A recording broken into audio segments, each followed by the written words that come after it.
So Julie showed us in this sheet the various factors that are under consideration for various carriers.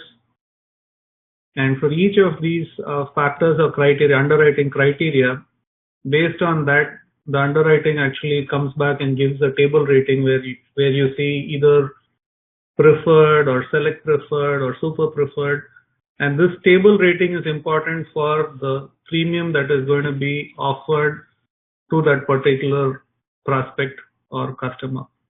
So there is another process that we do in our space where we do quick quotes, where this will all come into play, and probably later when we are talking about it, Jolie will explain about that in another class, but just wanted to very quickly circle back on what the status means and why that's important, because it has a bearing on the premium that is being offered to the particular applicant. Thanks.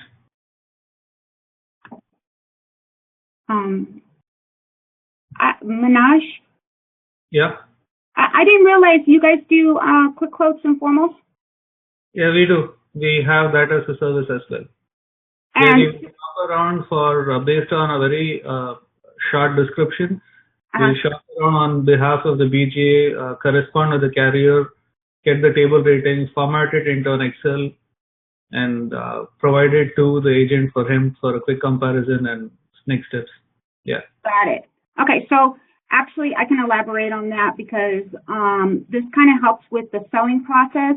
If an agent is in front of a client and the client says, you know, I had a heart attack 2 years ago, or I had breast cancer and this, that, if somebody has a really impaired risk, meaning they have a very lengthy or complicated medical history, that's where these quick quotes and formals come in. Usually if it's just something, you know, I got a guy is a definition of a quick quote. And the reason why is when you email the carrier, you're saying, I got a guy that is, let's say, 5'5", 360 pounds. What would you offer? Or I got a guy that, you know, has family history of such and such. You know, if it's something complicated, it's not based on what's already in the written guidelines. That's where quick quote comes. And then you can use that quick quote because you have it in writing or the email, and you can use that when you submit the application to the carrier, as long as, you know, there's no other hidden medical history, they should be able to honor the quick quote. Informal, same situation, except it's more intense, more detailed. That would be something, you know, medical history as far as, let's say, a TIA, which is a stroke. Strokes are very hard to detect or to define. Just based on the symptoms is how they determine somebody had a stroke. You know, everything else can pretty much, you can pinpoint what the medical issue is, but a stroke is a different story. So, you know, we'll get medical records because quick quote isn't going to be an I got a guy kind of thing. It's more like, can we get insurance on this person?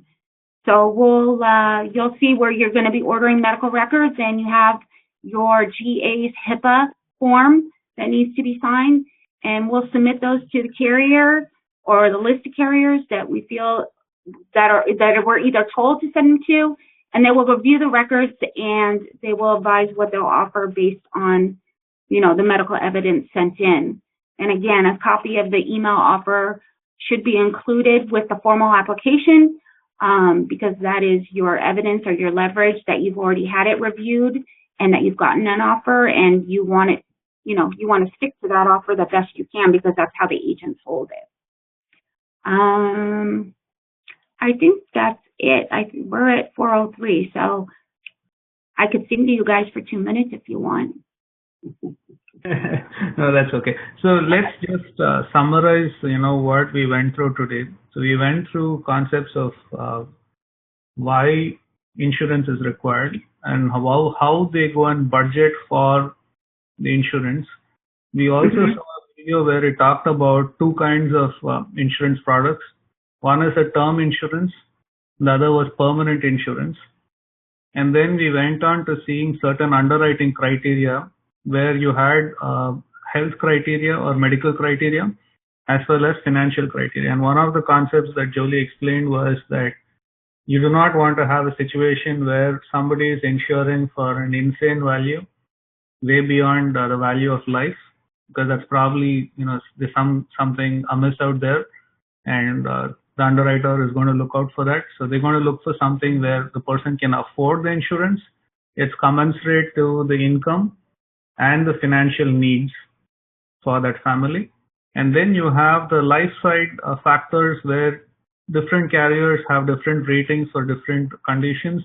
Certain carriers may be good for particular conditions or certain uh, criteria, like some might provide long-term care, some might provide better care for better coverage for a particular medical impairment where others may not. And then we talked about certain premium classes, and we use terminology like preferred, super preferred, um, and things like that.